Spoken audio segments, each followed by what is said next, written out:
ఖో గయే హమ్ కహాన్ అనే హిందీ సినిమా నెట్‌ఫ్లిక్స్‌లో తెలుగులో స్ట్రీమ్ అవుతుంది. ఈ సినిమా ఎలా ఉందో ఈ వీడియోలో తెలుసుకుందాం. ఈ లోపల వీడియోని అయితే లైక్ చేసి ఛానల్‌ని సబ్స్క్రైబ్ చేసుకోకపోతే సబ్స్క్రైబ్ కూడా చేసుకోండి. ఈ సినిమా అంతా చూసాక నాకైతే అస్సలు బాగా అనిపించలేదు. ఈ సినిమాలో సరిగ్గా స్టోరీయే లేదు. కానీ ఏదో మెసేజ్ ఇద్దాం అనుకున్నారు. అది బానే ఉంది గానీ దానికోసం సినిమా అంతా చూడాలంటే చాలా కష్టంగా ఉంటుంది.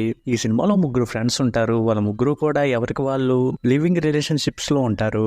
ఎలా ఉన్నారు, వాళ్ళకి ఏమన్నా గొడవలైనయా అనేది సినిమా. ఈ సినిమా స్క్రీన్ ప్లే అయితే చాలా స్లోగా ఉంటుంది.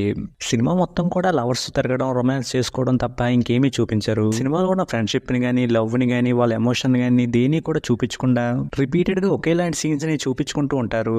అవన్నీ అయితే చూడడానికి చాలా కష్టంగా ఉంటాయి. ఇక సినిమా క్లైమాక్స్లో అయితే ఫోన్ పక్కన పెట్టండి అంటూ ఏదో మెసేజ్ ఇచ్చారు.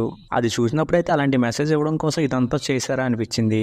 ఇక సినిమాలో వచ్చే సాంగ్స్, బ్యాక్గ్రౌండ్ స్కోర్ కూడా అంత బాగా అనిపించలేదు. ఇక సినిమాలో కనిపించిన యాక్టర్స్ అందరూ వాళ్ళ రోల్స్ తగ్గట్టుగా చేసుకుంటూ వెళ్ళిపోయారు కానీ ఎవరికి ఎక్కువగా యాడ్ చేయడానికి స్కోప్ అయితే లేదు. ఫైనల్గా ఈ సినిమా అయితే ఏ రకంగానూ ఆకట్టుకోదు.